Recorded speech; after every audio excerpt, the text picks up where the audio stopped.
The Maytag washer error code F50 indicates a problem with the machine's motor.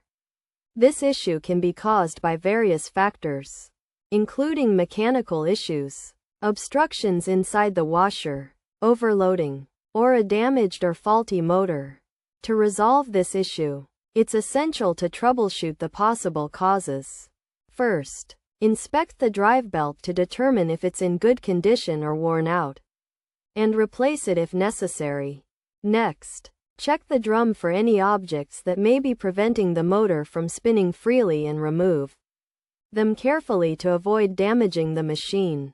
Additionally, ensure that the load capacity is not exceeded, as overloading can cause the error. Finally, inspect the motor for any signs of damage and replace it with a new one if necessary.